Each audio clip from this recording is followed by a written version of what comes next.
On en a partout, parce qu'il faut se laver les mains, parce qu'on n'a pas toujours accès à un point d'eau et à du savon, du gel hydroalcoolique. Ça s'est multiplié partout, dans les commerces, dans les magasins, dans les entreprises, même dans la rue. On a des distributeurs. Attention, Caroline Philippe, bonjour. Bonjour Mathieu, bonjour à tous. Quand on va faire un achat, qu'on se déplace et qu'on a du gel hydroalcoolique à disposition, attention à son utilisation. Surtout quand les enfants sont avec nous. Pourquoi, Caroline ? Eh bien parce qu'à l'entrée d'une boutique, d'un restaurant, le distributeur de gel hydroalcoolique est accroché sur le mur à la hauteur de vos mains. C'est pratique en effet, mais c'est aussi à la même hauteur que celle du visage des plus petits. Et oui, quand vous pressez sur le bouton, le gel peut gicler sur leurs yeux. L'alcool qu'il contient brûle la cornée en quelques secondes. Le phénomène reste marginal, mais attention, la Société française d'ophtalmologie lance l'alerte. Un hôpital parisien a admis 6 enfants de moins de 4 ans depuis avril dernier, contre un seul en 2019. Dans le meilleur des cas, la cornée est légèrement brûlée et au bout de 48 heures, tout rentre dans l'ordre, même si ça reste très douloureux. Mais en cas de brûlure sévère, le risque de cécité existe. Brûlure de la cornée pour les enfants. Oui. Vigilance aussi pour les adultes, surtout en ce moment. On est souvent à la plage, au bord d'une piscine. Attention avec le gel hydroalcoolique. Oui, d'abord car l'eau dilue les composants de la solution hydroalcoolique. Elle est donc moins efficace si vous en mettez les mains mouillées.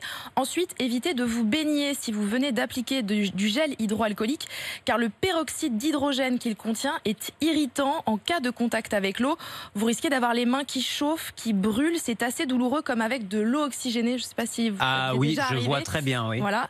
Et enfin, dernier conseil, pas de gel hydroalcoolique parfumé avant de s'exposer au soleil. Cela risque d'entraîner une pigmentation de la peau, disent On en les trouve dermatologues. parfumé. Oui, tout à fait, ça existe avec des odeurs. Parce que parfois, ça sent pas très bon, le Oui, gel je croyais hydroalcoolique. qu'on avait que du gel hydroalcoolique qui sentait les pieds, moi. Oui, voilà.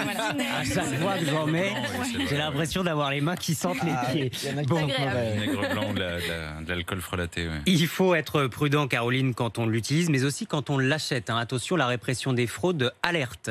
Oui, 23 000 contrôles ont été réalisés, 189 procès-verbaux pénaux et 13 PV administratifs ont été dressés.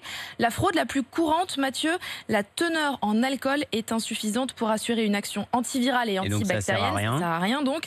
Rappelons qu'il faut que le gel ou la solution hydroalcoolique contiennent au moins 60% d'alcool ou répondent à la norme EN 14476. Le prix, c'est encadré ? Tout à fait, comme pour les masques chirurgicaux.